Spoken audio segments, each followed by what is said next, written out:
I realized there are unique, outrageous acts of love that can be committed by me and me alone, and that is the unique purpose, obligation, joy, and responsibility. It's my ability to respond to reality. That's my outrageous act of love. A planetary awakening in love through a unique self-symphony. What a privilege it is to be part of this global community.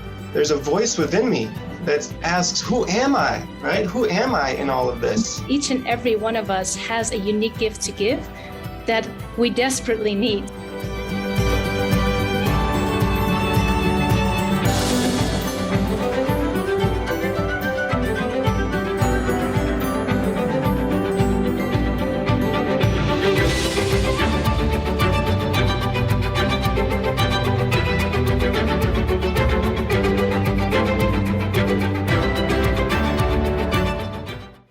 Welcome to the heart of the revolution, everyone.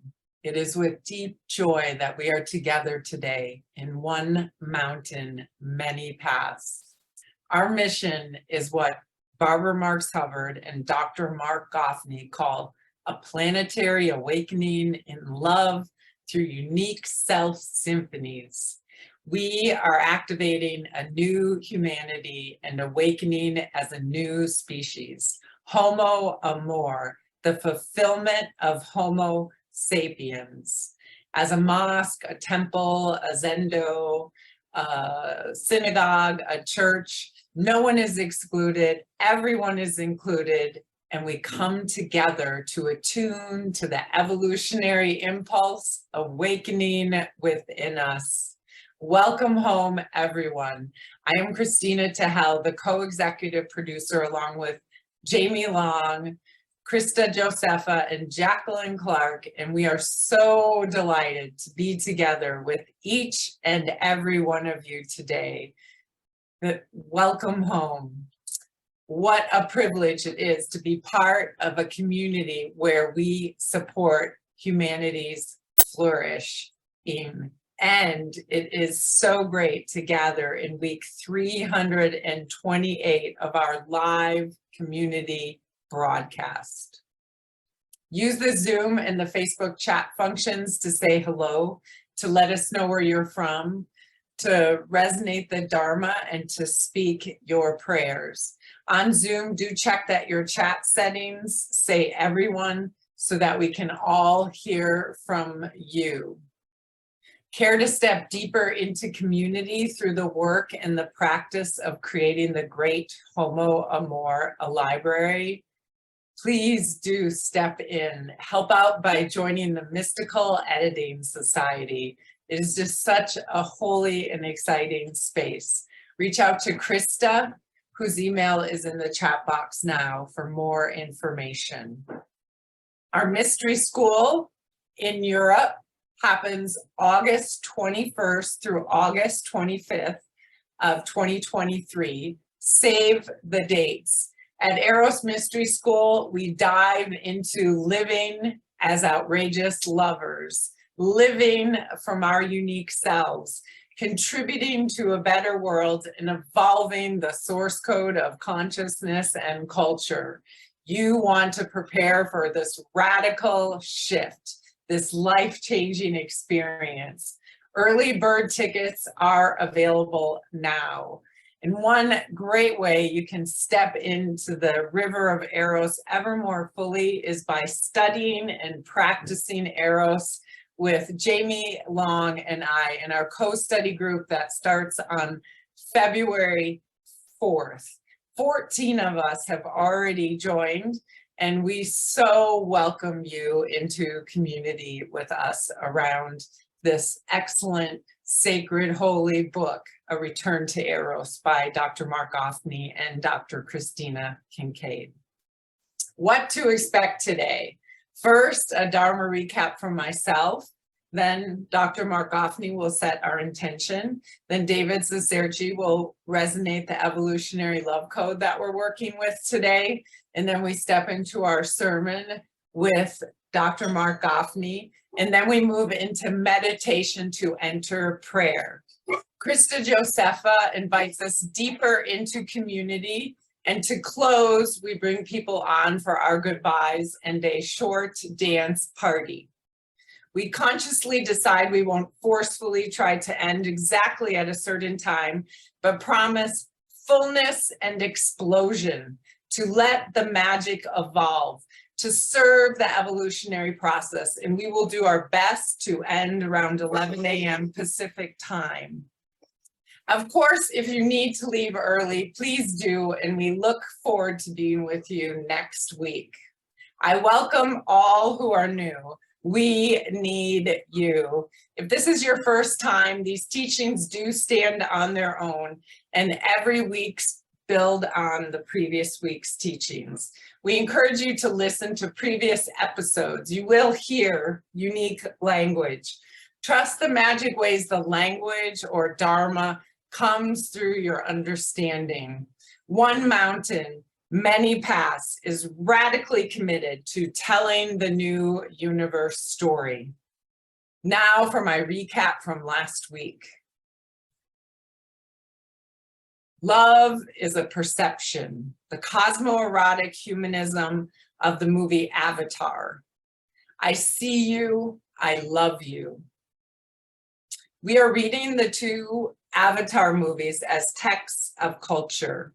In the movies, there's this battle between the Na'vi people who live on Pandora and the human beings who are essentially coming to the planet Pandora to extract minerals.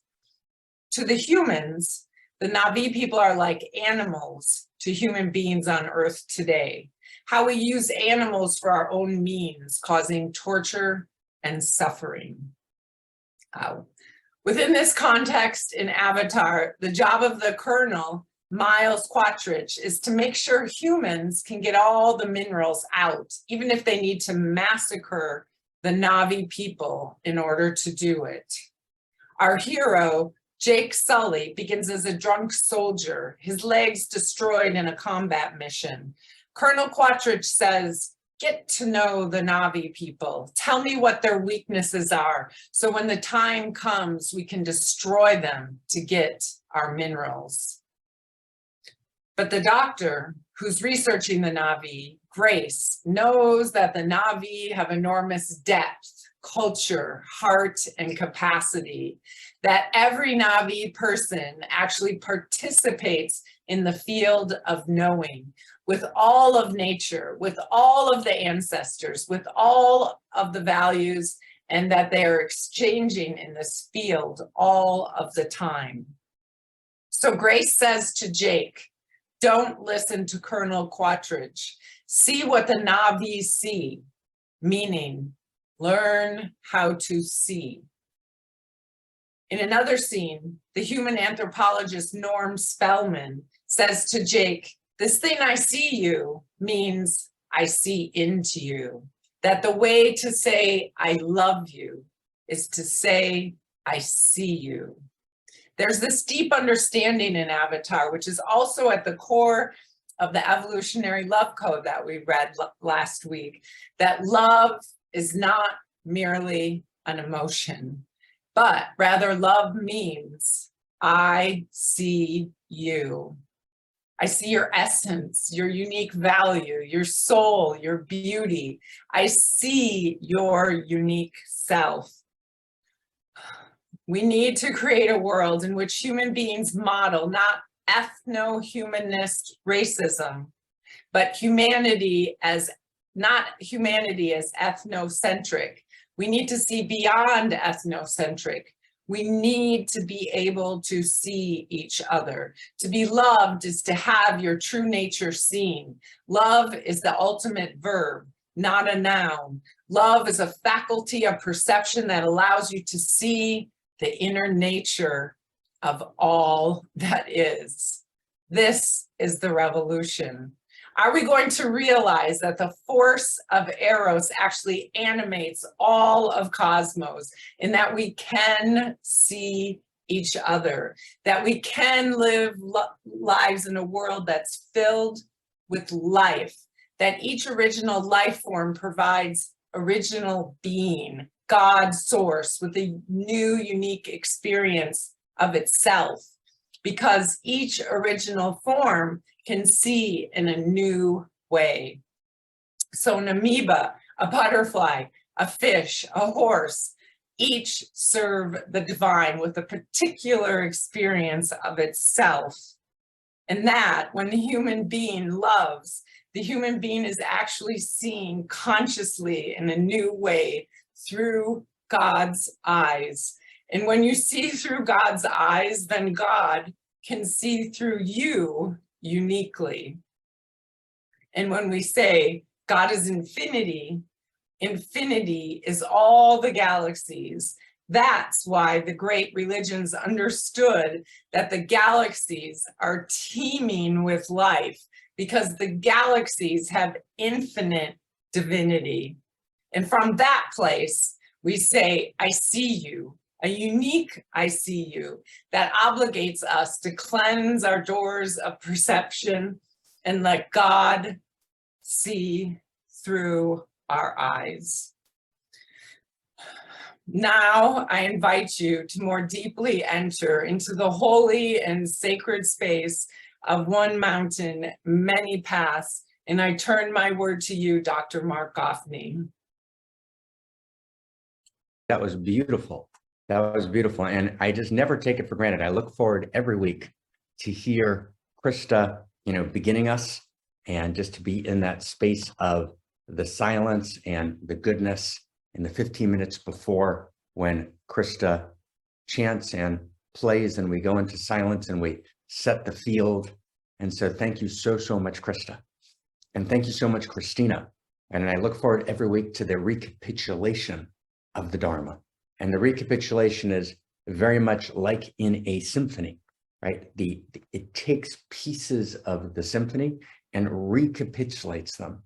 And the symphony, friends, welcome, is the symphony of the revolution.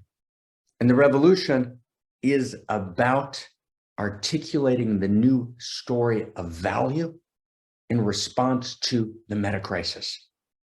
And we've done some great work this week to kind of we'll have it ready, I believe, by next week, and it'll be available to everyone whenever you come. It's just a brief explanation of the kind of precise mission, the revolutionary mission of One Mountain, Many Paths. So you can kind of just briefly read it and re-engage that energy. Because this is, friends, this is the energy of revolution. It's the energy of actually realizing that as we are poised between utopia and dystopia, but both of them, between the most beautiful world we could ever imagine possible and a world which looms, in which we could possibly experience either the death of humanity, one form of existential risk, or perhaps even more tragic, the death of our humanity. That at this moment in which these two roads diverge in the woods, we actually can make all the difference. And we can make all the difference by actually making what we call here at One Mountain, Many Paths, we call it a Da Vinci move. And by a Da Vinci move, what we mean is, we mean that we are convening, as happened in the Renaissance. The Renaissance, that moment in which pre-modernity was ending, the traditional period was ending. Modernity hadn't yet been born. Pandemics were sweeping Europe. Pain, suffering abounded in unimaginable intensities. And there was this understanding of a group of people at the center of Florence. Most of Florence had no idea what was going on. But the center of Florence, there was this small group of people who said, wow, we are in a time between worlds. We're in a time between stories. And the only way to heal suffering and to actually birth the new world is in this moment of crisis, to allow the crisis to be an evolutionary driver, to understand that our crisis is a birth, and the crisis has to birth a new story of value, rooted in first principles and first values. And that actually the collapse of value and the collapse of a shared story of value is the core of the meta crisis. Let me say it a little differently. The external meta crisis of existential risk in 15 different forms and catastrophic risk in 15 other forms, the exterior meta crisis is rooted in an interior meta crisis. And the interior meta crisis is the breakdown of intimacy. We face a global intimacy disorder, which is rooted at its core in the failure to articulate a shared story of value. That's the interior meta crisis. And just like a couple needs a shared vision of value in order to navigate their love, so too does a global society. And since we're faced with global challenges, we can only create global coherence and global resonance, which are required for global coordination through global intimacy. We can only have global intimacy if we actually can articulate a shared story of value, because value moves me. And so we are here in the fourth week of Avatar. And we said, value moves me, value allures me, value generates political will, value generates moral will.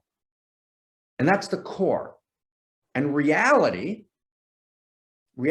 in the new story of value that we're telling here at the Center for Integral Wisdom, that we've just renamed the Center for World Philosophy and Religion.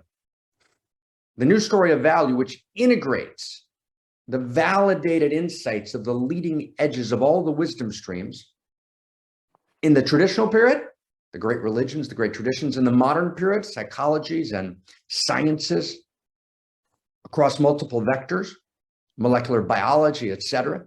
And in the postmodern period, the understandings of history and how history works and how social constructions work, the validated insights of all three are woven together in a new emergent, a new intimacy, right? A new intimacy is a new story of value. A new intimacy means a new configuration between the parts that creates something new. That's what a new story is. It's a new story of value. And so we've been doing, this is our last week doing this, and like complete mad welcome, everyone. It's so insanely great to be here. This is our fourth week of reading the texts of culture. And particularly, we're reading now the text of Avatar. And we've done 3 deep dive readings. So today's our last week, and you don't have to have come to all the other weeks, but I'm going to recapitulate a little bit along the way, and we're going to step in. And I want to start, and I'd like to go today if we can. Is everyone ready? I'd like to go, if we can, through 4 steps. And we're going to use the same code. David's going to resonate the code in 1 second, right? It's going to be the same code we did the last 3 weeks, but we keep applying it ever more deeply. It's a critical code, and David's a critical man, right? And so I'm going to turn to David. He's going to resonate our code, and then we're going to step in, and we want to love this open. We want to blow this open, but not for entertainment, although I mean, being in the depth of study together of goodness, truth, and beauty is wildly beautiful entertainment. But we're not here to do wisdotainment. We're not here to accumulate likes. We're not here to be in a win-lose metrics on social media. We are here to be at the very heart of the revolution. We are in Florence. One mountain, many paths is the Florence of our day. We are today, again, at a time between worlds, at a time between stories. And it's only the articulation of a new story of value. And I've spent the last 20 years of my life talking about this day and night and studying this day and night. And then 20 years before, studying in a particular lineage. My beloved evolutionary partner, Barbara Marx Hubbard, right, who co-founded with me the Evolutionary Church, which we now call One Mountain, Many Paths, spent her decades trying to articulate this new story of value. We came together. And my brother, Zach Stein, has studied with me for the last 12, 13 years, and then stepped in as co-president of the center, right, is adding, right, his particular piece to the story. And then in the Unique Self Symphony, there's actually, right, an entire circle of people who are acting as fellows and scholars and artists and creators and sculptors and editors and all of the above in one person to actually together articulate the story of value. My dear friend, Ken Wilber, who is the co-founder of the center, is deeply involved. And we've spent, hundreds of hours, talking, as much as we can for many, many years right? We talk every week. In the last year, Ken, Zach, and I have done, 12 or 13 several hour blow away deep dives in this conversation. Our friend Howard Bloom, and our friend Daniel Schmachtenberger, and our friend Sally Kempton and Lori Galperin, right? There's so many people, Dr. Christina Kincaid on the phenomenology of Eros side. Right, there's so many things. The Unique Self Institute is emergent now with Claire Molinaire, right? Shahati, right? Together with Claire, kind of evoked the festivals, right? Kirsten Zohar, right? And I can go through so many names, right, of so many people, and I'm not going to now mention everyone. This is not about mentioning all the projects. So anyone I didn't mention, I apologize. This is just to get a sense that there's this deep and wide field. So we're ready to jump in. David's going to read the code, and then we're going on a wild ride, but a wild revolutionary ride. Right? Our intention is to actually evolve the source code itself. And so to actually move something in the very axis of reality to begin to shift our self-understanding. And so we do these conversations here, and then this incredible team led by Krista and Christina, and with this incredible guidance and wisdom and holding space by Elena, right? Dive in and transform these into transcripts. And then we put them up on Medium. We'll publish them. And this is just one vector of the center of trying to download these notions into culture, to articulate them, to feel them. And then what we do here then informs the entire great library. Okay, so we are ready to go. We are ready to go. And we have, by the way, parentheses, we have this incredible summer coming up. Incredible summer coming up. We're going to be doing a mystery school in Belgium. Right, the last weekend in August, we're going to be 5 days, 20 hours a day together, like this wild, like beyond imagination, dance, song, celebration, Dharma, to try and take the next step.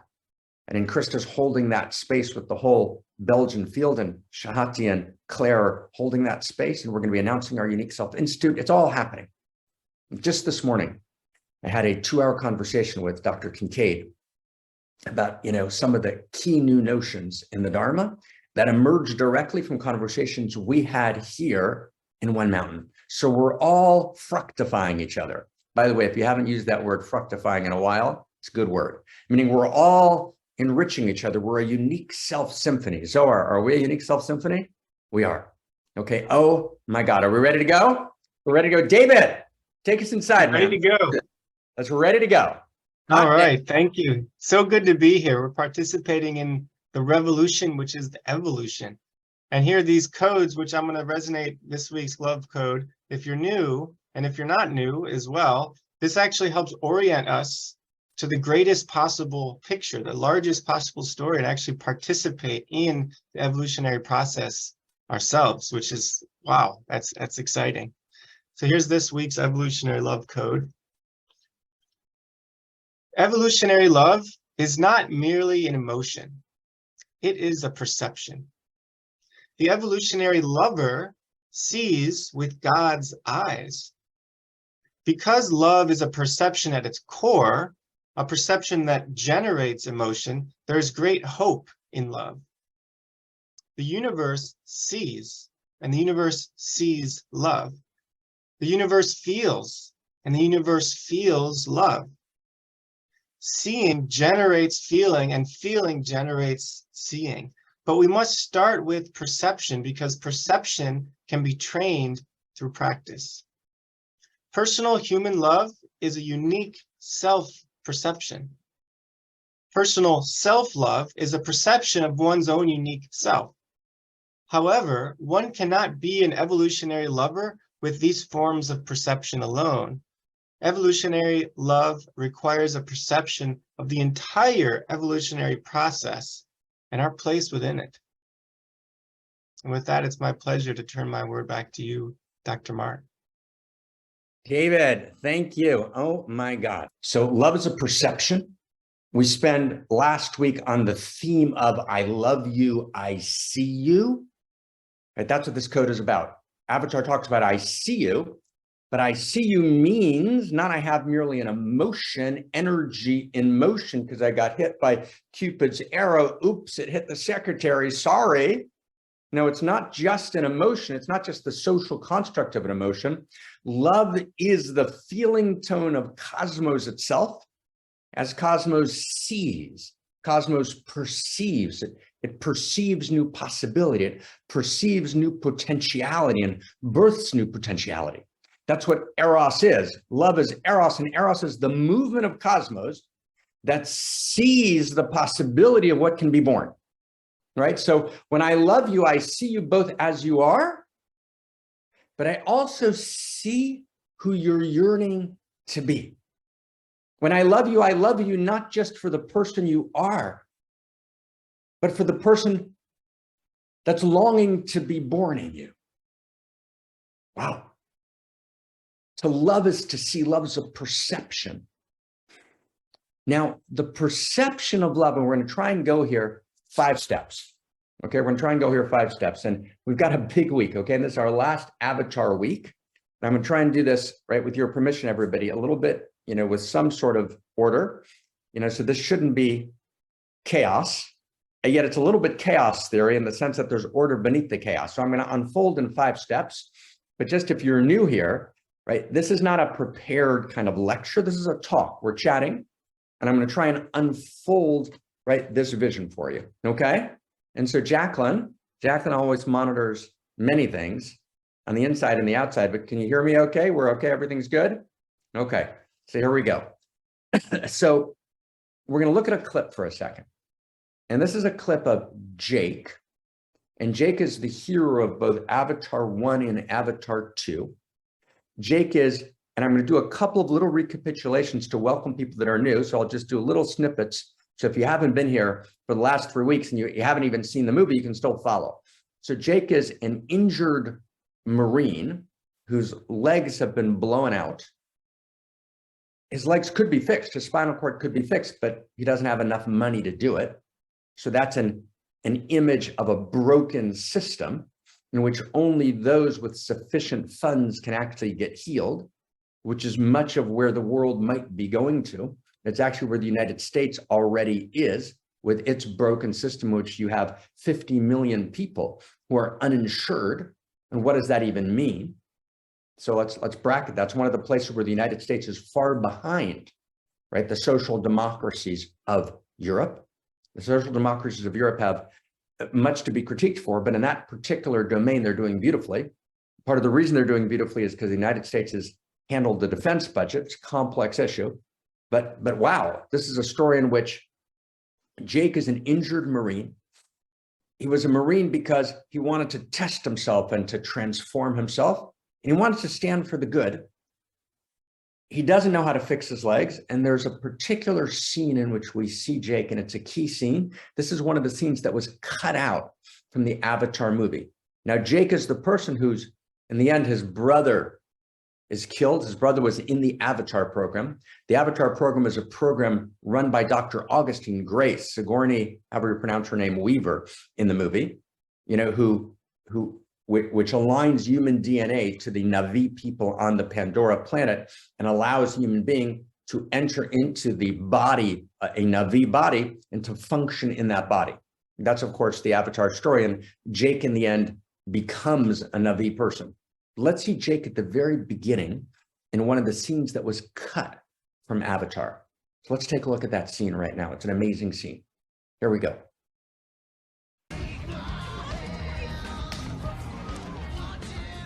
Strong prey on the weak. It's just the way things are. Nobody does a damn thing.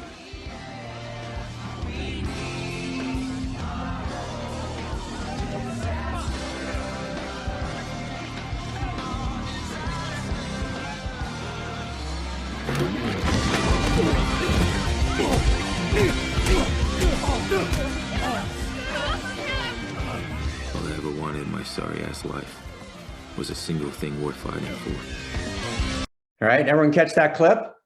Wow, that's one of the cut scenes from Avatar. So let me just say a side point. So side point is, how does the hero, Jake Scully, handle the impossibility of life? He laughs. You caught it at the end? You just lost a customer. Joke 1. Joke 2, these 2 guys come and they say, you're ruining my good mood. So he's being ironic and funny because laughter allows me to hold the impossibility and the paradox of reality. Reality is about live, love, and laugh. And laughter is one of the highest faculties of human perception. We've talked about that before, and we'll have to do an entire One Mountain on laughter and what laughter tells me, why laughter is a faculty of perception. But you just notice it even in that scene, his ability to hold an impossible reality and find this moment of liberation in that impossibility comes from laughter. Side point. Everyone got that? Now, 2, it gets even more beautiful. It gets kind of crazy beautiful now. Now, what does Jake say? What does Jake want? You see him on planet Earth. You see the injustice, right? He can't get medical care. His spine can actually be rebuilt, but it's only available to the wealthy, right? Which is exactly a kind of caste system on planet Earth, which is one of the great dangers of where we're going today on multiple levels. That's one of the potential catastrophic risks that could lead to the death of our humanity, in which augmentation, certain kinds of surgery, genetic modification are only available to a very elite upper class. So you actually have a 1%, which for the first time in history is actually smarter, more beautiful, more aesthetically developed, more cognitively developed than the other 99%, because they're the only people who can afford those levels of augmentation. So this Jake moment is just pointing, hinting at that possibility. Seth, that's our second sidebar. But our primary bar is, what is Jake looking for here? Friends, does anyone, let's go to the chat box. Does anyone remember what's his key line, or what does Jake say? Anybody? What does Jake say? He's got one line. One line. What does he say? What does he say? He's got a line. Yes, Raquel. He says, all I've ever wanted in life is something worth fighting for. And what he means is, I want to take a stand for value. And right, and what he does is he finds in this bar this battle for justice, and in that battle for justice, he's enlivened. It's beautiful. The need to stand for value is an essential human need. Now, when there's an obvious enemy, when someone's obviously in violation of value, then in some senses it's easier. There's a famous movie with Robert Redford many, many years back called 3 Days of a Condor, in which the CIA is shown to be corrupt, and the head of Redford's division in the CIA turns out to be the person responsible for massacring the whole division. So at the very end of the movie, Redford figures out what's going on, has a gun, right, trained on his former hero, who is the chief of the CIA, and he says, he says sarcastically, furiously, you probably long for the war, don't you? And he says, yeah, I do. And then he says, but not for the reason you think. He says to Redford, he says, well, why? Why do you long for the war, says Redford, just completely disgusted with him. And he says, for the clarity. For the clarity, because in the war, right back in the war, it's talking about World War II in that context, we kind of knew who the enemy was. Hitler was the enemy. Mussolini, right, was the enemy. When we don't know who the enemy is, and we don't have a sense of our own identity, then what we do is we create an enemy. We manufacture the face of the enemy. We place someone else on the outside. You with us? We place someone else on the outside to give ourselves the illusion of being on the inside. The evolution of value is when we get to a place when no one's on the outside. Does everyone get that? The evolution of value is we get to a place when no one's on the outside. Actually, everyone's in the circle. That doesn't mean that there aren't people who need to be challenged. It doesn't mean that individual people can't fall out of the circle. They can, right? And Hitler fell out of the circle, and Mussolini fell out of the circle, and Pol Pot fell out of the circle, and Mao fell out of the circle, right? And the list goes on. However, it's not a class of people who fall out of the circle. We don't designate a class of people as the enemy and say, okay, that whole group of people is out of the circle in order to give ourselves the illusion that we're in the circle. We don't create an out group in order to give ourselves the illusion that we're in the in group. So the evolution of value is the evolution of love. Does everyone get that? It's very beautiful. The evolution of value is the evolution of love itself, in which actually everyone has a seat at the table. Every group has its own unique intimacy, and every group both participates in a shared field of value and yet has a unique expression of that value. Okay, that's part two. So we got that so far? Now let's go to the next step. Now step two.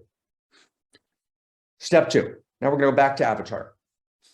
So, and let's get ready, Krista, David, Christina, let's get those clips from that book, right, ready. There's a book on skin that we're going to look at right in a couple of seconds. So let's get those clips ready from that book. Okay? Awesome. Okay. So one of the ways that avatars have been analyzed that's in part true and in part not true, and this is not in the public analysis of Avatar, is actually abysmal and, you know, just actually kind of pathetic, the reviews. And we've done this very deep and beautiful and gorgeous dive together and unpacked Avatar in so many levels in the last 3 weeks. In this last week, I want to look at a couple of other ways to talk about this story. I want to particularly look at one way that some theorists have approached this, right? Not the public theorists in the kind of public space, but, you know, more sophisticated theorists, which is in part right. And I share with these theorists. We've approached this in the same way. I want to share this partial truth, but then I want to go back to what we've said the last 3 weeks and show a much deeper field at play here. Okay, so I know those two sentences didn't make much sense, so let me now explain. So part two. The second way to actually understand Avatar is particularly Avatar 1, not Avatar 2, but particularly Avatar 1, is in the following way. And I'm going to give you an example, okay? All right, I'm going to give you an example. I'm going to do like a meta theory for a second, like a big sweep.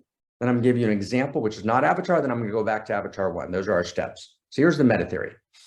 There are 3 kind of huge developmental stages. There are 3 stages of unfolding. And this exists across probably 60 or 70 different theorists writing, you know, in the last 20 years, 25 years, 30 years. So the split between these 3 levels, which might be called traditional, modern, and postmodern. And that's a famous split that exists in, you know, again, as I said, 30 or 40 major theorists in the last, you know, 20, 30 years. So pre-modern traditional, and now I want to add something to this, that actually those 3 levels are actually levels. These are 3 levels that exist both within a human being and they exist in history. So let's say in the last 1,000 years, I'm just going to take one clip of the one swath of the last 1,000 years. Let's say till the Renaissance is pre-modern traditional.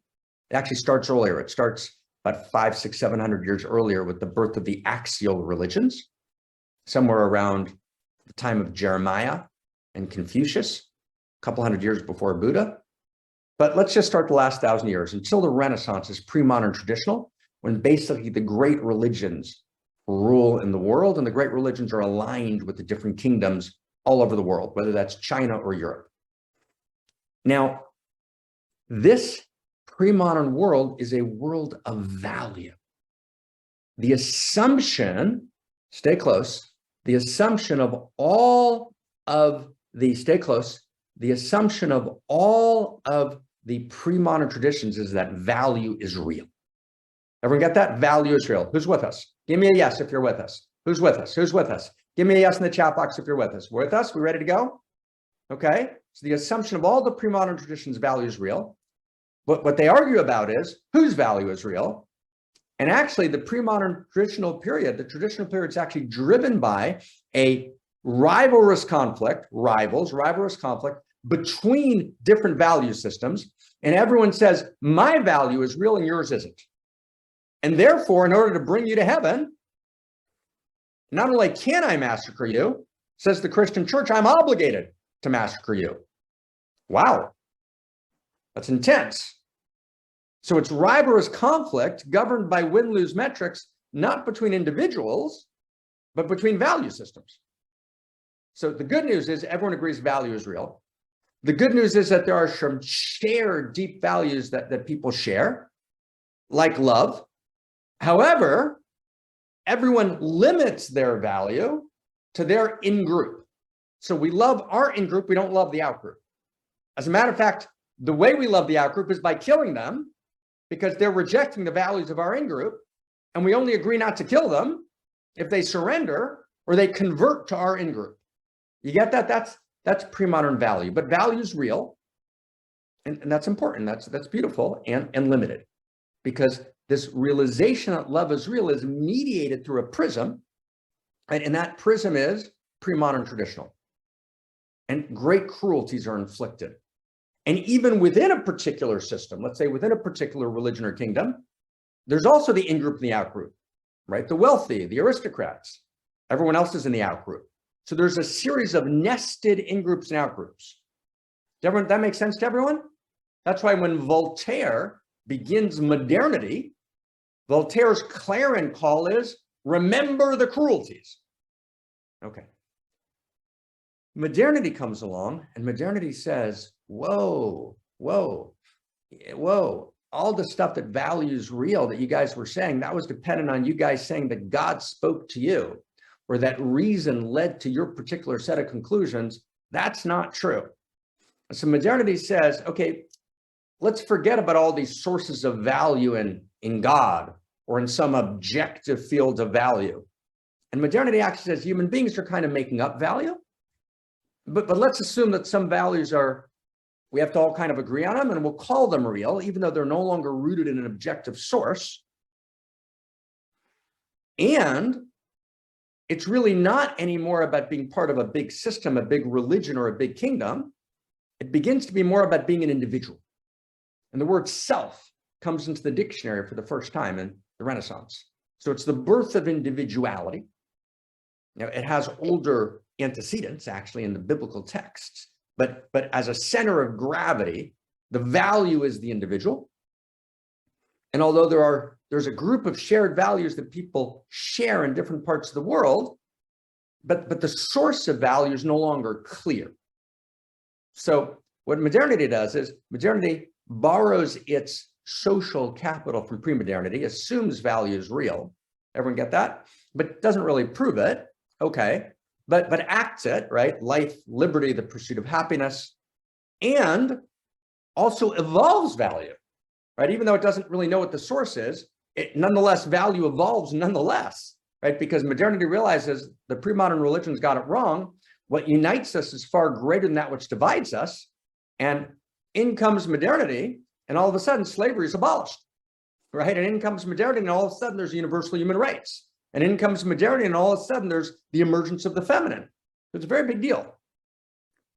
And then along comes post-modernity, and post-modernity says, oh, wow. Right? Modernity, right? Modernity doesn't have any real source for value. They made it up. All value is deconstructed. All value is subjective. On the one hand, that's what postmodernity does. On the other hand, postmodernity itself, just like modernity did, evolves value and says, wow, when you said everyone was equal in modernity, you meant men who owned land in England. But gay people, LGBT, right? Women didn't really have the right to vote, right?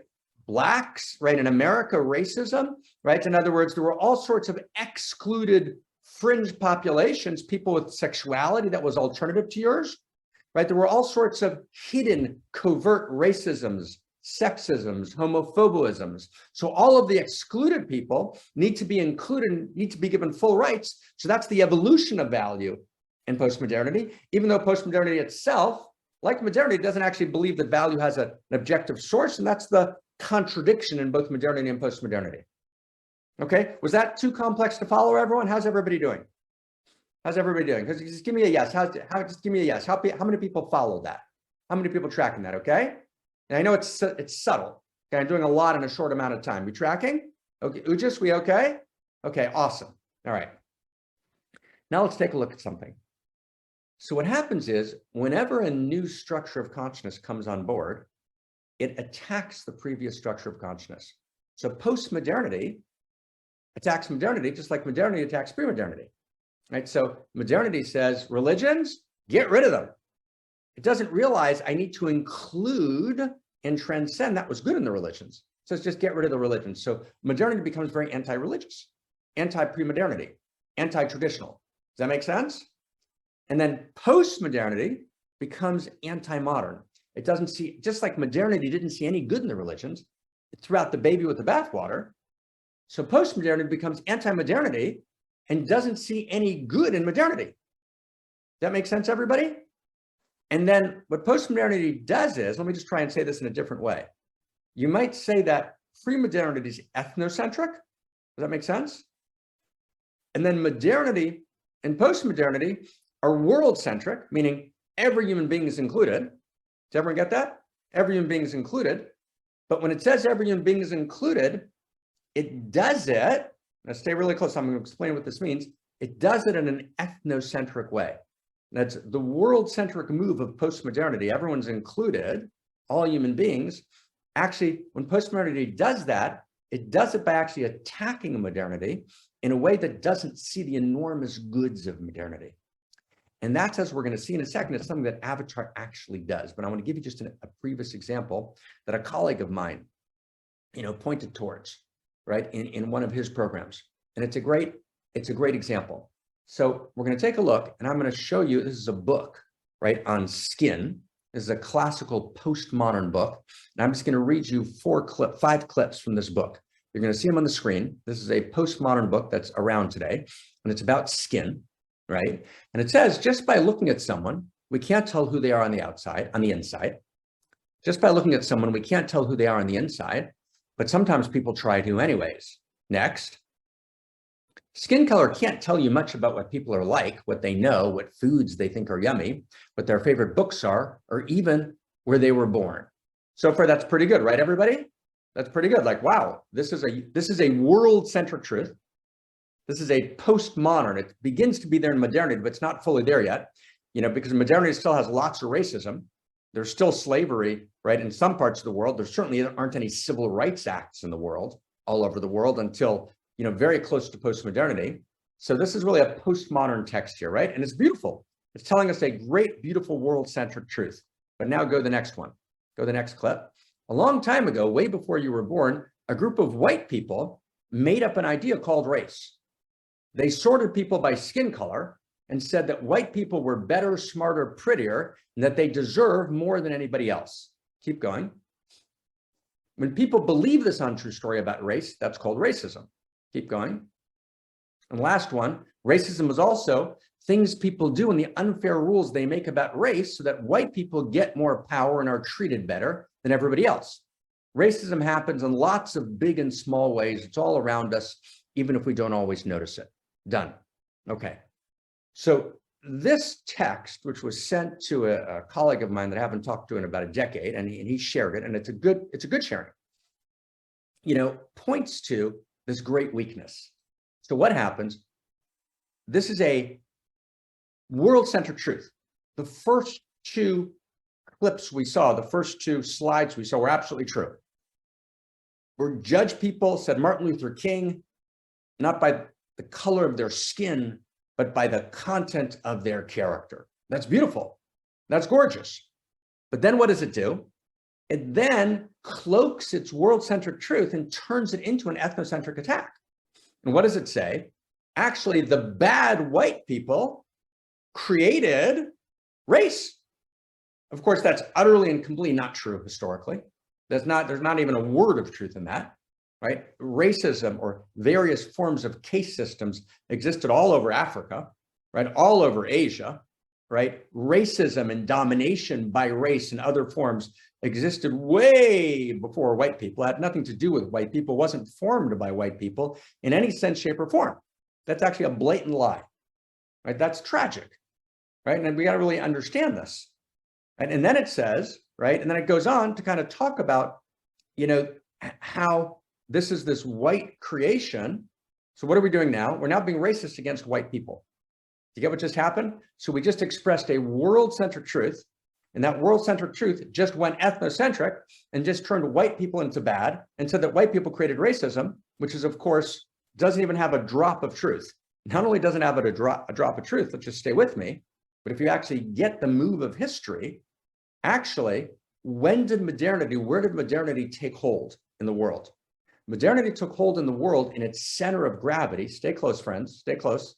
Modernity took hold in the world in its center of gravity in Western Europe, right? And in Western Europe, groups of white people began to express modern ideas. So modernity was an interior transformation in the world of ideas, which for the first time in human history ended slavery. Within 100 years, 150 years after modernity expressing its new groups of ideas, meaning groups of white people expressing these ideas, what actually happened is slavery was outlawed for the first time all over the world, and the feminine emerged all over the world, and new scientific forms emerged all over the world. That's critically important. So on the one hand, postmodernity is pointing importantly to latent forms of blatant, horrific, terrible, right, unconscionable racism that still exists. That's postmodernity's great gift. And yet it turns and blames, right, the white people for them, when in fact that's not true. Now, did white people participate in the racism that existed all through history? Of course they did, right? And was there colonialism that was horrific? Of course it was. But that wasn't an expression of white people. That was an expression of pre-modern traditional consciousness that exists in black worlds and yellow worlds and in white worlds, right? And in purple worlds all over the world. But it wasn't a white issue. Does everyone get that? It's very deep. It's very deep, and it's really important to understand. Now, Avatar 1 makes the same mistake. And it's not Avatar 2. And this is where my friend who cited these texts got it wrong. But in other words, he talked about Avatar 1 and Avatar 2. No, Avatar 1 makes this mistake. And it's Avatar 1, and I pointed out this 2 weeks ago, right? Where I said a couple of weeks ago, I said, if you notice, Avatar doesn't bring together the vision of the Na'vi people. And the Na'vi people are clearly the colored people. They're blue, right? But they're the colored people. They represent indigenous tribes. They represent other races who are not white. So they're the heroes.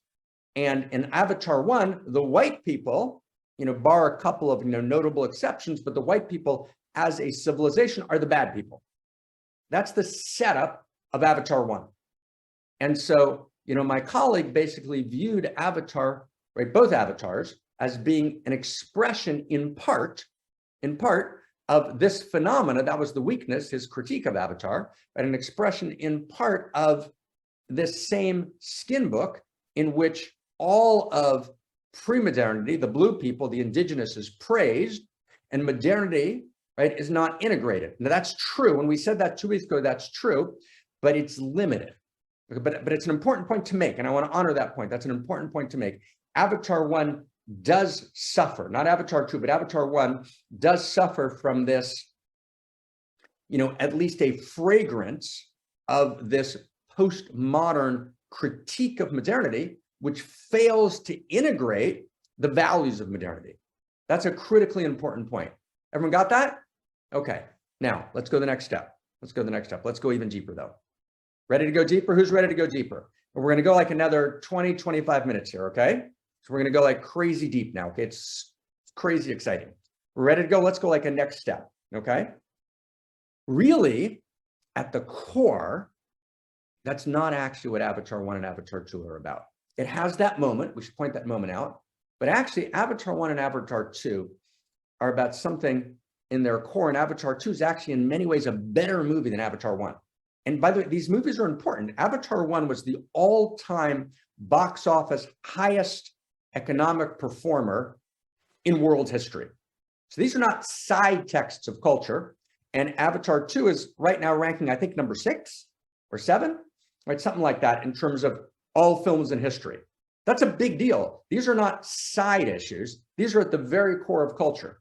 So when we point out that Avatar 1 suffers from the same issue as this skin book, in that it dismisses modernity and doesn't integrate the technologies of modernity and the goods of modernity with the insights of a kind of multicultural postmodernity, the failure to do that integration is at the heart of the culture wars. Does everyone get that? That's at the heart of the culture wars, and we need to get over that. We need to actually realize everyone's got a seat at the table, and we need modernity. And modernity has enormous goods and enormous dignities, and we need post-modernity, and we need to integrate the best of both and not the weaknesses of both, right?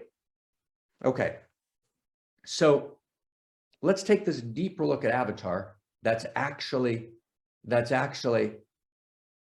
really what's going on in Avatar, and this is what we pointed to last week and the week before. Avatar's not really about a world-centric versus ethnocentric clash. It's about something else. It's about the emergence of a new structure of consciousness. Now let's dive in, everybody, okay? Let's dive in. And what's this new structure of consciousness? It's what we call Homo Amor. And Homo Amor is a cosmic love story. It's not about world-centric. It's actually about this notion of cosmocentric. And cosmocentric, or what we call Homo Amor, is about an intergalactic love story. That love exists not only, right? Every race said you can only love people in your own race. And if you marry out of your own race, right, there's something fundamentally in violation. That's ethnocentric traditional. Modernity says, in the Avatar version of it, as expressed by Miles Quatrich, the Colonel, you can only marry, you can only love, particularly you can only love within your people. And if you love outside of your people, says Miles Quatrich, you're getting some tail, right? It's like you're doing a physical pornographic act, but there can't be any love there, right? Miles Quatrich says to Jake, you got some local tail and you started playing for the wrong side in Avatar 1. Or he says to him in Avatar 1, how does it feel like to betray your own kind? So what we talked about last week is that actually in Avatar 1 and Avatar 2, but especially Avatar 1, there's an ethno-humanism. There's an ethno-world-centric position, which I'm ethno-human, I'm a racist, but I'm a racist in the sense that I'm for the human race, and all other races don't actually play a role. All other races are in some sense subhuman. They're, as Miles Quatrich called them, aboriginal hordes.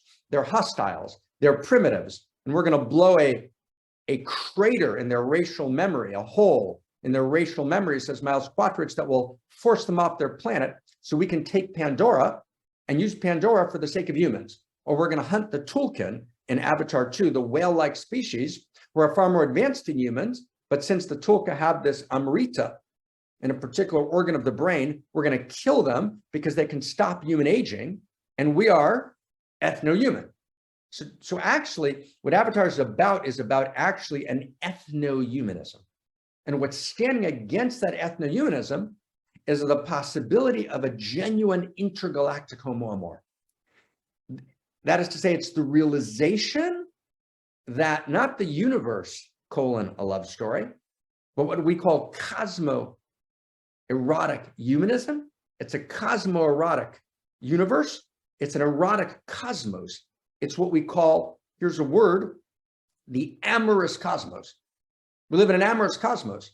And in the amorous cosmos, the actual structure of reality is Eros. The cosmos is Eros all the way up and all the way down.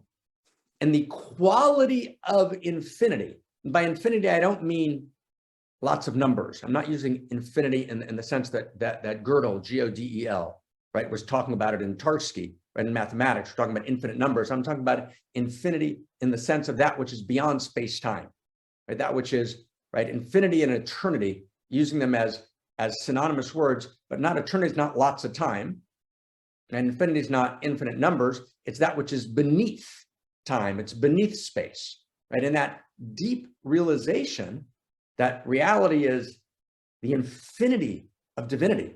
It's the infinity of consciousness. As Max Planck, the quantum physicist, said, consciousness is fundamental, and the entire cosmos is an expression of consciousness, and the face of consciousness is intimacy. So consciousness is not just infinity of consciousness, there's an infinity of intimacy. And an infinity of intimacy means that separate parts come together to create new wholes, and eventually life is created. And that the cosmos itself is not empty, And that would be an awful waste of space, right? As Jodie Foster's father said to her, right, in the movie Contact, right? Was the cosmos empty? That'd be an awful waste of space, right? Says her father, and then says Matthew McConaughey playing her boyfriend, and then she says to the children, it's 3 times in the movie, what's the name of the movie? Contact. 3 times. It'd be an awful waste of space. We actually realize, as all the great traditions did, all the great traditions had a notion of extra dimensionals and extraterrestrials. We actually realize that it's a cosmic reality, that reality is a love story, and that therefore Jake can go from a human body to an avatar body, number 1. Number 2, Jake can actually fall in love with Neytiri. Right? Number 3, they can create children together. And there's eros that moves between species. It's cosmocentric, right? Who we are unique configurations of love and eros. But what binds us is that we're all expressions. We're all part of the fabric of love and eros. And so instead of generating a kind of Star Wars intergalactic war, we need to generate at this moment in history this vision of homo amor, because homo amor becomes a strange attractor for an intergalactic love story. And we are unquestionably at a moment in history where we are seconds before, whether it's seconds or minutes or decades or a century, that's a detail on the timeline, but we're right before an intergalactic world. And so we need to articulate an intergalactic consciousness of homo amor. Homo amor is an intergalactic love story. So what I want to do, with your permission, is I want to do something we haven't done in years, something like enormously special. Is we need to create, and I'm wildly excited. If you're up for being excited with me, let's be excited together. We need to create new sacred texts that tell the story of this intergalactic love story. Okay, so we're going to look at a new sacred text which we just wrote in the last weeks, and in this sacred text, I'm merging cosmoerotic humanism with a text by one of the great interior scientists of the last century. And I'm bringing the words together to actually write a new sacred text. And we need to write new sacred text as part of our emergent world religion, world spirituality. Again, a world religion which is a context for our diversity. It's not a homogenizing world religion. It's a world religion which is a unique self-symphony, and then every particular religion is a unique instrument in that symphony.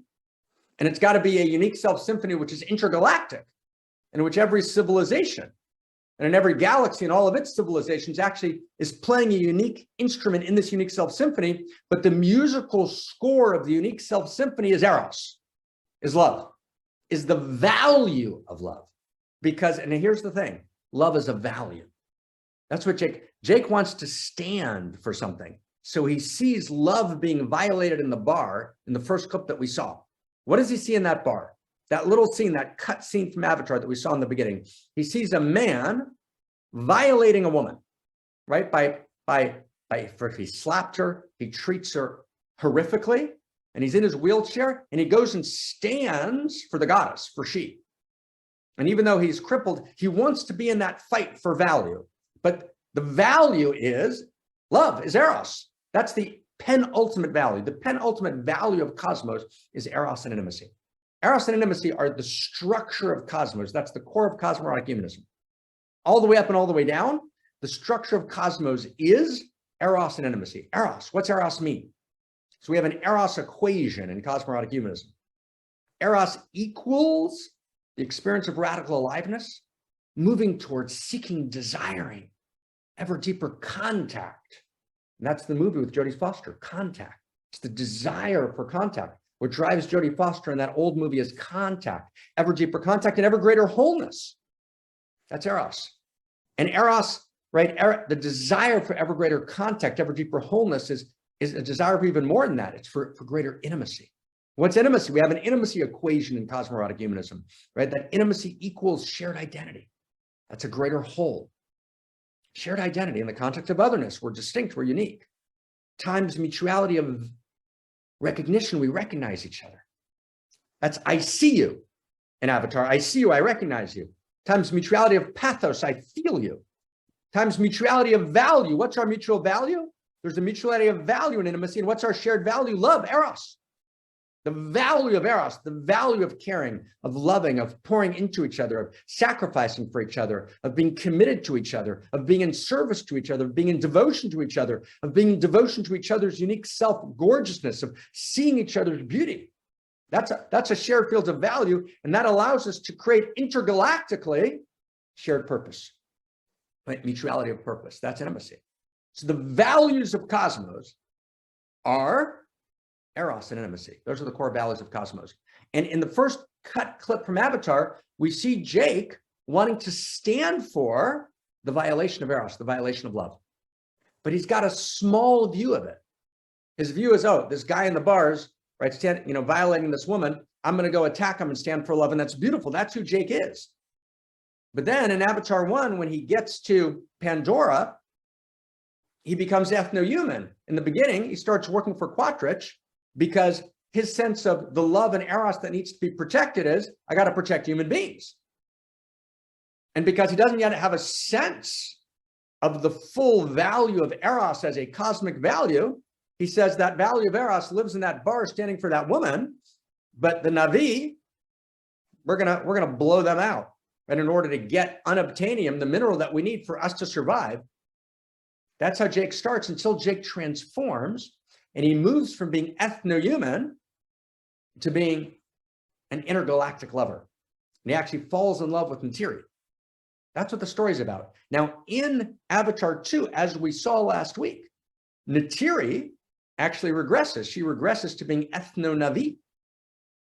And this is where Avatar actually transcends the postmodern understanding that my friend who compared Avatar to Skin didn't quite understand. In other words, in Avatar 2, and I'm not talking about the filmmakers of Avatar, that's not the issue, but Avatar culture speaking through Avatar, whatever the intention of the filmmakers are, is irrelevant to us. The artifact, the text of the movie stands by itself. In Avatar 2, there's actually a realization that it's not humans are bad, white humans are bad, and the Na'vi are good. It's a much more sophisticated realization in which actually Neytiri herself regresses and she becomes an ethno-Na'vi. And she says at the beginning of the movie, one, I don't like Spider, Miles Quattrich's kid, who got left behind on Pandora, who's then raised by Neytiri and Jake. I don't like him playing with my kids. So she's ethno-Na'vi. Right? And then she grabs Spider, who she's raised later in the movie. When Miles Quattrich is holding her daughter with a knife to her daughter's throat, she grabs Spider, puts a knife to Spider's throat and says, a son for a son. But her point is, Spider, even though I raised him, is not my kid. I'll kill him if you kill my daughter because it's about blood. It's about ethno-Na'vi. That's the tragedy of Neytiri. And it's actually Spider who sees through it most clearly.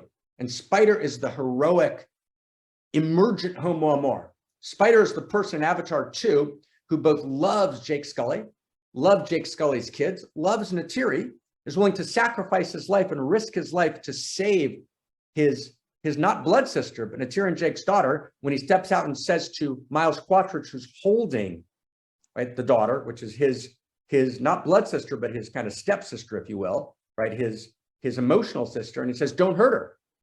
And at the same time, Spider recognizes Miles Quattrich, right? And Miles Quattrich, whose memories have been downloaded now into an Avatar body, who's a key figure in Avatar 2, he says to Miles Quattrich, Spider, when Miles Quattrich succeeds in riding the mountain banshee kind of horse, as it were, right, and taming it and creating this, and he's very heroic, right? He says to him, Spider, to Quattrich in his Avatar body, he says, I see you. And I see you as I love you. I see you. And he actually saves Miles Quattrich at the end of the movie.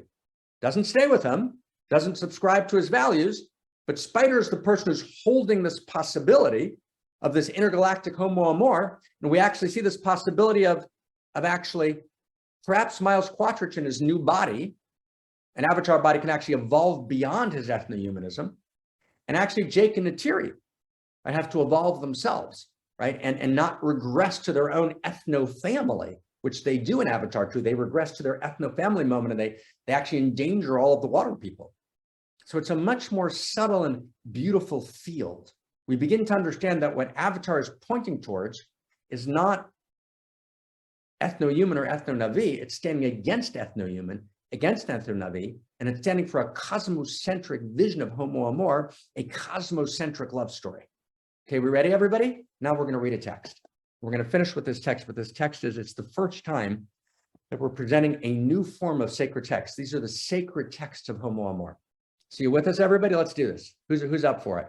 We're ready to go? So let's put the text, if we can, on the screen or in the chat box, whichever way we're doing it. We're going to read this text together. This is a fabulous text. And this is a new text. This is a new, we're creating together a new lineage. And this is a lineage which everyone has a place. This is the emergence of cosmoerotic humanism. It's the emergence of a new unique self-symphony, which every religion, every system has a place, a cosmocentric vision, and this is the emergence of a new sacred text. So this text was written originally by the great interior scientist Abraham Cook, and I rewrote the text and interpolated cosmoerotic humanism. So this is our text, and let's call the text a Homo Amor love song. This is a Homo Amor love song, and this is what Avatar 1 and Avatar 2 are about. It's not about pre-modern, modern, and postmodern, although there's a moment like that, which I pointed towards, and my colleague pointed towards. It's actually about this emergence of Homo Amor, of a cosmocentric intergalactic love story, but it's about the importance and reality of all the levels. Now, what do I mean by all the levels? Here we go. This is going to take us just 5 minutes, but it's crazy beautiful, maybe 7 minutes. There is a one who sings the song of his soul.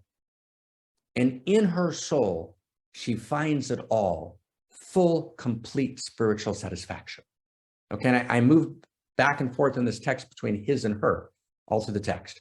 So this is the first level. I'm going to call this egocentric.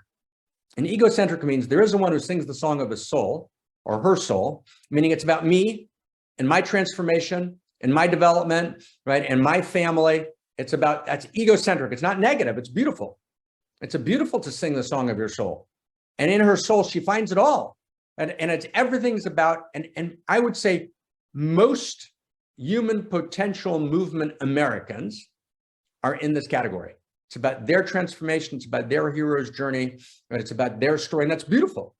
That's a beautiful level of consciousness. That's a great emergence. I'm not just living a rivalrous conflict governed by win-lose metrics life. I'm going deep. I'm on the journey, but my journey is my journey.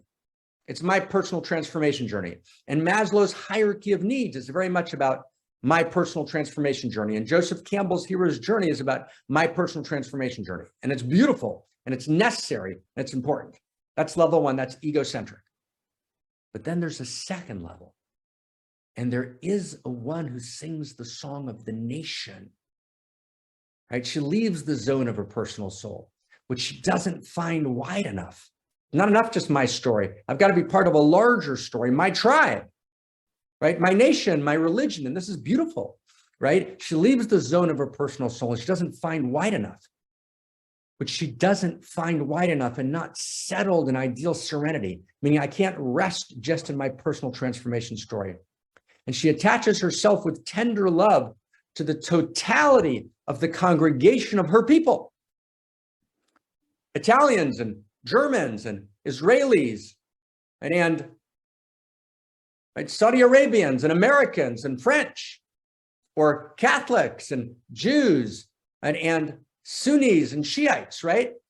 That can be beautiful. That doesn't have to be. That's very beautiful. I'm connected to my people, and my people, whether it's my religion or my tribe or whatever whatever tribe I'm part of that tribe. I'm willing to live for that tribe and to sacrifice for that tribe. Now, I have to tell you gently, the New Age world doesn't know this well. The New Age world is very, very unwilling to sacrifice for anything other than their own personal transformation, right? That for a week, we can get together in Burning Man, but even Burning Man, right? We do it for a week, and then we go back to the win-lose metrics. To actually build a structure where I sacrifice all year to create a tribe, it's very rare that the New Age does that, right? The actual capacity to be ethnocentric is a very beautiful capacity, right? And let's read it again. There is a one who sings the song of the nation, which is my wider tribe. And maybe we should change that to nation. The song of the tribe is maybe a better way to say it. She leaves the zone of her personal soul, which she doesn't find wide enough and not settled in ideal serenity, and attaches herself with tender love to the totality of the congregation of her people, which might be an avatar, all of the Navi, which is Natiri, or all of the human beings, which is Miles Quatrich, right? And Natiri is very ethno-Navi. It's only her parents in Avatar 1 who kind of force her to engage Jake and says, teach Jake our ways. They see what she doesn't see. She falls in love with Jake, but it's a one-time falling in love, and then she reverts to ethno-Navi. But she loves her tribe. And she feels her tribe, and she can hear the ancestors, the voice of the ancestors. It's very beautiful. Natiri is a very beautiful example. Natiri is a gorgeous example of actually ethno-Navi. And this is something that Avatar 1 doesn't get clearly, but Avatar 2 gets much more clearly. Avatar 1 is very, very much a kind of new age, the postmodern attacks the modern. The blue people are great. The white people are bad. Avatar 2 gets it much more clearly. Yes, Natiri is a beautiful example, right? But she's ethno-Navi. She's a beautiful example of tribal. She's a beautiful example of indigenous people, but indigenous people actually are ethnocentric. The shamans of one tribe work with their tribe, and then they massacre the next tribe, right? So there's a moment in the history of people on Pandora where the tribes come together, but only within Pandora. So they're still ethno-Navi or ethno-Pandoran, but it's a beautiful level, right? There is a one who sings the song of the nation. She leaves the zone of her personal soul, Natiri, which she doesn't find wide enough, and she's part of the Navi. She attaches herself with tender love to the story of the Navi, to the totality of the congregation of her people, the Navi. And together with her, he sings her songs, he suffers her pains, he takes delight in her hopes. He ponders high and pure ideas about her past and future. She can hear the voice of the ancestors, and he investigates with love and the wisdom of the heart, the inner content of her soul. So I notice again, I switched between masculine and feminine. This is a view of the either ethno-Navi, or it can be, right? It can also be ethno-human. The human, right? Miles Quatrich views humanity as his tribe. Because once you get into an intergalactic world, your tribe is not your nation or kingdom on Earth, right? But actually the human beings themselves become your tribe. Does that make sense, everyone? But then there's a third level. And there is a one who widens his soul or her soul even further until it expands and spreads beyond the boundary of Israel. By beyond the boundary of Israel, I mean, and I'm going to change that. Let me amend that. Beyond the boundary of the tribe, beyond the ethno boundary of the tribe, right? To sing the song of humanity. Okay, and this is written originally in like 1920, and I've adjusted it. I'm still in the middle of adjusting and editing it. Right, to sing the song of humanity, meaning I'm world centric. Right, so this is I moved beyond the Navi, and I'm now world centric. I've moved beyond Estonians or British or American or Catholic or Jewish, right? I'm world centric kind of in the context of planet Earth. I'm world centric. This is what world centric consciousness is, every human being. So there is a one, this third song is there is a one who widens the soul even further until it expands and spreads beyond the boundary of, right, the one tribe Israel or whoever the tribe happens to be, to sing the song of humanity. His soul is continuously enlarged by the genius of man and woman, by the glory of her divine image. He aspires towards man and woman's universal purpose and anticipates his higher holification, right? We all become whole together. And from this living source of world-centric consciousness, does she draw the entirety of his thoughts, her thoughts and explorations, her aspirations and her visions. That's world-centric, classical world-centric, every human being. That's the third song. So the first one's egocentric intimacy, or egocentric consciousness. The second is ethnocentric consciousness, tribal-centric consciousness. The third one is world-centric consciousness. And does everyone get that what I was pointing out today is that when you're talking at an intergalactic level, right, then being just for humans becomes a form of ethnocentric consciousness. That makes sense, everyone? But when we're talking just about planet Earth, then humans are ever, right? Being just, being for humans is world-centric consciousness. But that's not enough. World-centric consciousness is not enough. I need to move beyond world-centric consciousness. In the context of human beings, I need to move beyond world-centric consciousness and actually feel beyond. I got to include animals. And even beyond including animals, I've got to include all of existence in its totality. I've got to go from world-centric to cosmocentric. There is a one who rises even further than this in expansion until he joins herself in unity. And again, I'm moving between masculine and feminine. He joins herself in unity with all of existence in its totality, with all creatures, with all worlds, right? Navi, Contact, Jodie Foster, Star Wars, Star Trek, right? Starman, Jeff Bridges, 1984, right? Begin to see that vision. Michael, the beautiful movie Michael, right? With John Travolta, right? All, right? This anticipation in literature and science fiction and the great traditions of this much bigger world. And together with all of them, she gives forth its fourth song. And this is the one who engages in a chapter of song, who's promised that he lives in the emergent world. So that's the cosmocentric song. There's an egocentric song, egocentric consciousness, egocentric intimacy. Just me, my personal transformation. There's ethnocentric intimacy in the context of planet Earth, my tribe, my nation, my religion, right? There's world-centric intimacy, every human being, right? And then there's cosmocentric intimacy, intergalactic homo amor. And all four of those matter. But here's the key. But the highest level is when I value every level. Every song has a place in the unique self symphony. My story of personal transformation, that song is beautiful. And my ethnocentric, my tribe, that's beautiful. Whether my tribe is the Christians or the French or the humans, right, in a broader intergalactic world. And then my world-centric song, all of humanity, if I'm on planet Earth, is beautiful. And my cosmocentric song, intergalactic, is beautiful. All of those songs matter. I need to be both egocentric and ethnocentric and world-centric and cosmocentric. All those songs come together. That's the last piece. And there is a one who rises with all these songs together in one intimacy. And all of them send forth their voices. All together, they play their melodies, and each pours vigor and life into the other. The sound of jubilance and the sound of joy, the sound of celebration and the sound of exultance, the sound of rejoicing and the sound of the sacred. Let's change the holiness when we write this again to the sacred. And he writes, this is, and we write, and this, we did this text together, the song of the soul, the song of the nation, the song of humankind, the song of the cosmos, all flow together within her, within him, all the time at every moment. And this completedness, in its fullness, rises to become the song of the sacred, the song of God, the song of humankind, the cosmic song, the evolutionary song, the intimate song of all kinds.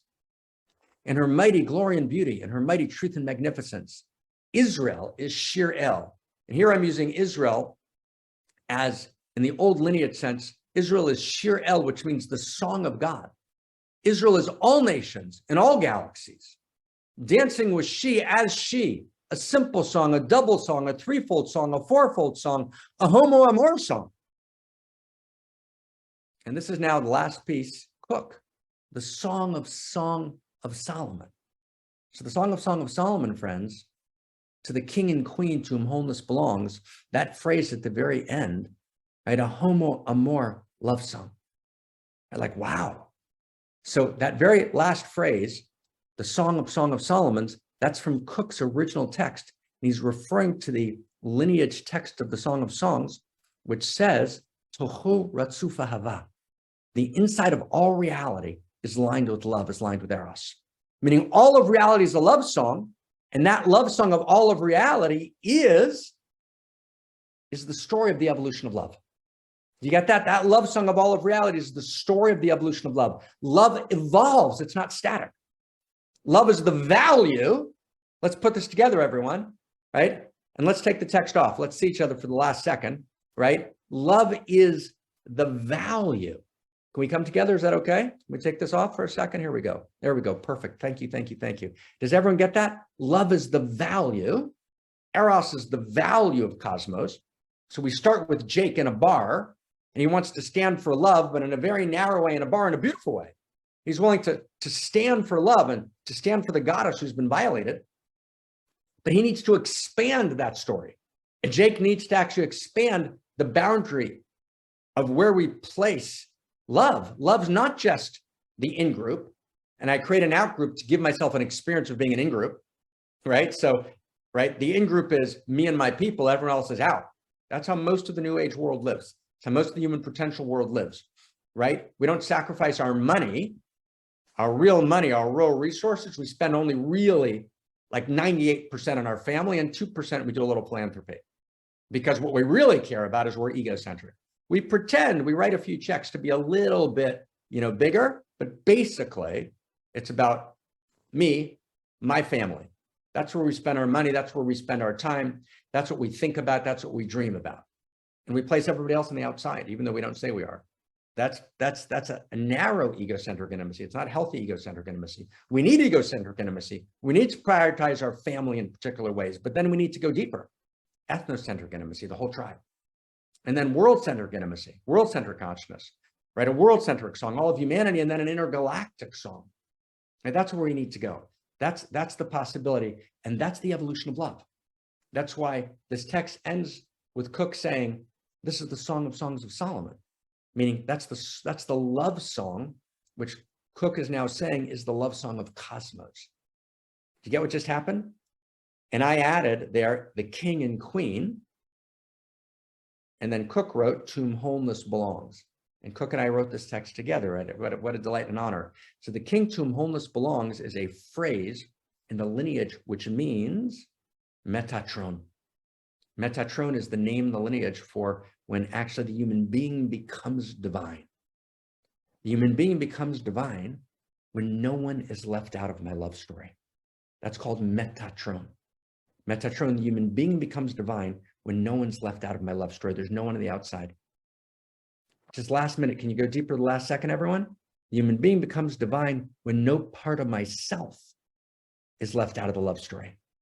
When all the split off parts of myself are integrated, when all my shadows are integrated, when all of me is in the love story. So when no person, no animal, no thing, no people, nothing's outside the love story. I realize all of cosmos lives in me and I affect all of cosmos. Wow. That's unimaginable. That's unimaginable. You know, I once had a conversation with my friend Terry Nelson. And, you know, Terry talked about this intuition that existed in a piece of work that he was doing where someone comes late to an event and you say to the person who's late, wow, why are you late? Take responsibility. But then you turn to the whole group and you say, well, we're all responsible for that person being late. Well, why? Because ultimately it's all lives in me. I affect the whole thing. I affect the whole system, right? I can actually change the direction of the system. I can impact the whole thing. Might not be immediately visible, but actually whatever I do ripples through the system and creates multitudinous effects, butterfly effects, using that new language of physics all over reality, ripples through eons of space and time. Because actually, I know that's true because I actually feel that it all lives in me. And actually, the definition of enlightenment is that I'm cosmoerotic humanism in person. It throbs in me. It pulses in me. And that's the true enlightenment experience that very few people have. The enlightenment experience is where I actually experience, I am cosmoerotic humanism in person. The whole thing moves in me. I impact the whole thing. I affect the whole thing, right? I have unimaginable power. That's Metatron. That's when actually there's no longer a boundary. It's not, I'm powerful in my life. That's the kind of word, I'm empowered in my life. Yes, that's a good, that's egocentric transformational journey. That's beautiful. And then I'm empowered and I stand with my tribe. And that's beautiful. I affect the whole tribe affects me. And then I'm part of world-centric, then I'm part of cosmocentric, and I realize it all lives in me. And there's no boundary. There's no one to be divine, right, to become Metatron, to be the baby-faced divine, to be the human being who becomes God. Right? And God becomes the human being. That's the Christ intuition. The human being becomes God and God becomes human being. There's a blurring. Human being and God inter-include with each other. That happens when I realize there's no one outside the circle. No one's a stranger. No one's a stranger to the divine. No one's a stranger to the divine. And so I can actually meet you and fall in love with you in one moment. Doesn't mean we move in together, but I can actually fall in love with you in one moment because I see you. That's what Avatar is about. I see you. Right? I see your beauty.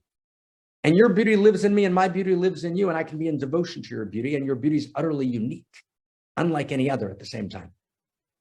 Right? But no one's outside the circle. No one's outside the circle.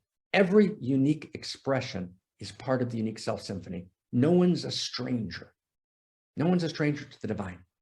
So when you become that kind of human being, That's called the crossing. That's what it means to cross to the other side. Right? Abram is the Hebrew, and the word Hebrew means the crossing. Abram crosses to the other side, and he begins to tell the story of a universal human. That's why Abram is called Av Hamon Goyim, the father of many nations. He's pre-Judaism. He's the father of Christianity and of Islam and right, of Judaism itself. And in many traditions, Abram sends his children eastward, so he's related to Buddhism. Abram is pre-Jewish. Ibrahim is pre-Jewish, the father of many nations. Abram is called chesed. He's called eros, love. That's what the great master Isaiah calls Abram. He's the principle of love, which no one is outside the circle. Right? Wow. Can you imagine that? Abram is told by God, go to the land of Israel. Abram goes there, stays for 2 minutes and leaves. He can't be limited by any ethnocentric identity. When nothing and no one is outside the circle, that's God consciousness. For real. That's homo amor. That's the awakening of the new human and the new humanity. That's Metatron. That's a potential utopia. That's what Avatar's pointing towards. Avatar's pointing towards that intergalactic love affair, and that's the Song of Songs. And that is the evolution of love from egocentric to ethnocentric to world-centric to cosmocentric. No one's excluded. Everyone's on the inside. Right? That's the possibility of possibility. And that's the new consciousness that needs to be born right now. Our crisis is a birth. Last sentence. You might think we can't do this. You might think this is fanciful. You might think this is pie in the sky. You might think this is Pollyannish. That's exactly not true. The only thing that is constant in the galaxy is change. Consciousness always evolves. Becoming, not just being, is the movement of cosmos. It will change, just like 1,000 years ago, no one could imagine democracy. And then a few people came and said, let's imagine this. Let's articulate it. Let's be the poets. Let's be the revolutionaries. Let's paint this vision and let's become this ourselves. So who's willing now? Who's willing to play a larger game? Are you willing to play a larger game? Are we willing to play a larger game? Are we willing to play a larger game? Are we willing to participate, friends? Let's find each other the last second in the chat box. We turn to Krista. Are we willing to participate in the evolution of love? Are we willing to cross to the other side?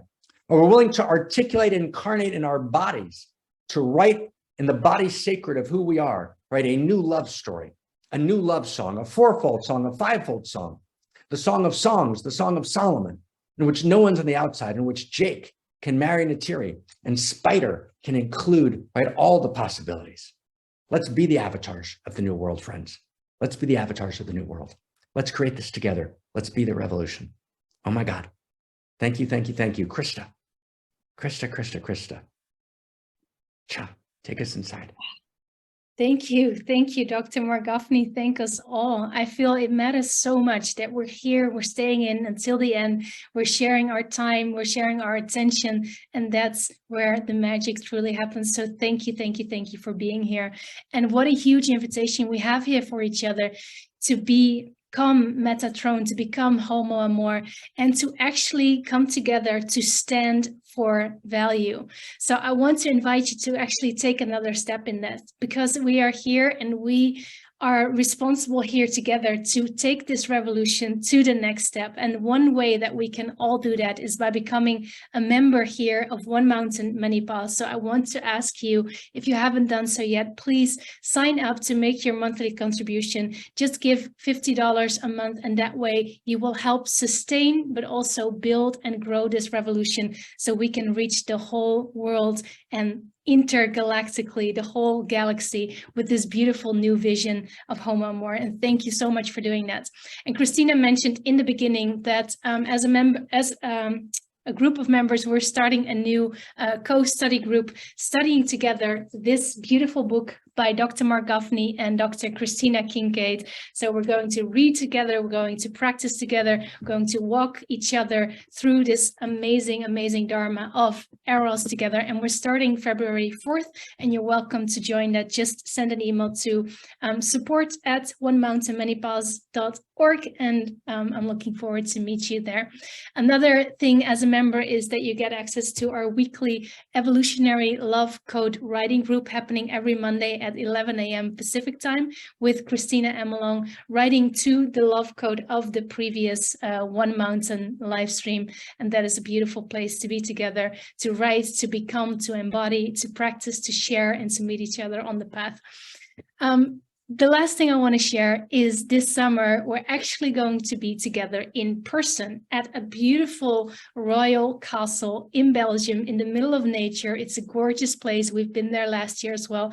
And this is the 11th Outrageous Love Festival. And this year we're calling it Eros Mystery School. So if you feel ready to just jump in, meet a whole community of outrageous lovers, immerse ourselves in this Dharma, in the new story, do the practices all day, singing, chanting, dancing, studying together, please do come there. Eros Mystery School, August 21st until August 25th. And I already saw in the beginning when we spoke about it, several people writing in the chat box, signing up right now. So I can't wait to see all your signups and get to know you, get in touch with you. Right now, we're going to close together with a little dance party, as we do every week, to kind of feel the Dharma move through our bodies. So what we're going to do is put on a song. While we are dancing, you will be invited to what is called Promote as Panelist. If you click OK, you will be able to turn on your video so we can actually see each other on the screen. Please make sure that you set your viewing as gallery view. That way you can see all the beautiful faces pop on the screen. And if you are new here and you've never been on video before, I do want to challenge you to show your beautiful, unique self so we can connect like that in a beautiful way. Thank you, thank you, thank you so much for being here, and I will see you on the other side. We are the people that we have been waiting for.